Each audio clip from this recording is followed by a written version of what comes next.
জমে উঠেছে টি-20 বিশ্বকাপ, কারণ আগামীকাল থেকে টি-20 বিশ্বকাপে সুপার 8 পর্ব শুরু হচ্ছে। দুটি গ্রুপে ভাগ করা হয়েছে। গ্রুপ 1-এ রয়েছে ভারত, দক্ষিণ আফ্রিকা, ওয়েস্ট ইন্ডিজ, জিম্বাবুয়ে। মজার ব্যাপার হলো এই গ্রুপে যে চারটি দল রয়েছে তারা কিনা এই বিশ্বকাপের অপরাজিত দল। অবাক লাগছে শুনে, কিন্তু সত্যিটা এটাই।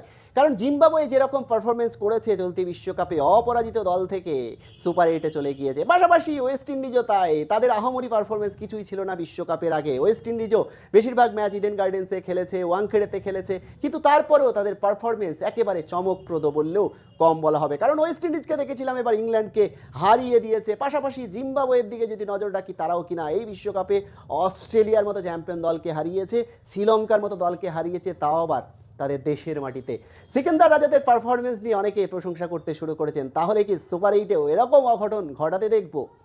কি হয় সেটা সময় বলবে। আপাতত পারফরমেন্সের বিচারে এই যে চারটে দল, তারা অপরাজিত দল। যেমনটা ভারতীয় দল দুর্দান্ত চারটে জয় ছিনিয়ে নিয়েছে, অর্থাৎ সবকটি জয় পেয়েছে। পাশাপাশি দক্ষিণ আফ্রিকাও তাই। দক্ষিণ আফ্রিকাও কিন্তু যেমনটা দেখেছিলাম আফগানিস্তানের এগেনস্টে দুটো সুপার ওভার খেলে জিতেছিল। পাশাপাশি যদি দেখা যায় যে ওয়েস্ট ইন্ডিজ দল, তারা কিনা চারটে জয় পেয়েছে। এবং জিম্বাবুয়ে সবকটি জয় না পেলেও তারা কিন্তু অপরাজিত এই কারণেই তিনটে জয় যেমনটা পেয়েছে। আমরা দেখেছি যে শ্রীলঙ্কাকে হারিয়েছে, অস্ট্রেলিয়াকে হারিয়েছে, এবং আয়ারল্যান্ডের সাথে ম্যাচটা বৃষ্টির জন্য ভেস্তে যায়। কিন্তু তারপরেও তারা অপরাজিত দল, দুর্দান্ত ছন্দে রয়েছে। কিন্তু অনেকেই প্রশ্ন করছেন, তাহলে এই যে গ্রুপ 1 থেকে কোন দল সেমিফাইনালে উঠবে, অর্থাৎ কোন দুটি দল সেমিফাইনালের টিকিট পাকা করবে? অনেকেই অনেক কিছু বলবে। জিম্বাবুয়ে অপ্রতিরোধ, ওয়েস্ট ইন্ডিজ চ্যাম্পিয়ন মানসিকতা নিয়ে খেলছে, কারণ তারা যেভাবে 2012-16 চ্যাম্পিয়ন হয়েছে টি-20 ওয়ার্ল্ড কাপ, তারপরেও তৃতীয়বারের জন্য চ্যাম্পিয়ন হওয়ার জন্য ঝাঁপাবে। অবশ্যই তারা ঝাঁপাবে, কিন্তু তারা কতটা চ্যাম্পিয়ন হতে পারবে সেটাই সন্দেহ রয়েছে। কারণ ভারত দক্ষিণ আফ্রিকাকে এগিয়ে রাখছে এই কারণেই, কারণ তাদের অতীতের পারফরমেন্স।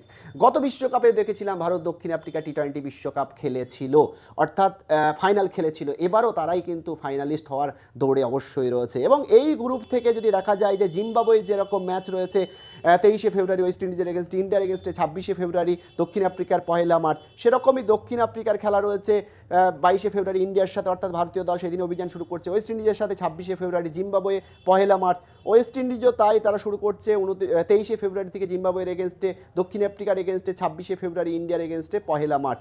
পাশাপাশি যদি দেখা যায় ইন্ডিয়া কিন্তু শুরু করছে 22শে ফেব্রুয়ারি থেকে দক্ষিণ আফ্রিকার বিপক্ষে, জিম্বাবুয়ের সাথে 26শে ফেব্রুয়ারি, এবং ওয়েস্ট ইন্ডিজের সাথে 1 মার্চ। যে যাই বলুক না কেন, এই বিশ্বকাপে এই গ্রুপ 1 থেকে ভারত এবং দক্ষিণ আফ্রিকায় সেমিফাইনালে যাচ্ছে বলাই যায়। এবং পাশাপাশি জিম্বাবুয়ে, ওয়েস্ট ইন্ডিজ যতই পারফরমেন্স করুক, তাদের যাওয়ার সম্ভাবনা খুবই কম। আপনারা কি বলছেন? কমেন্ট করে জানান যে কোন দুটি দল গ্রুপ 1 থেকে সেমিফাইনালের টিকিট পাকা করবে।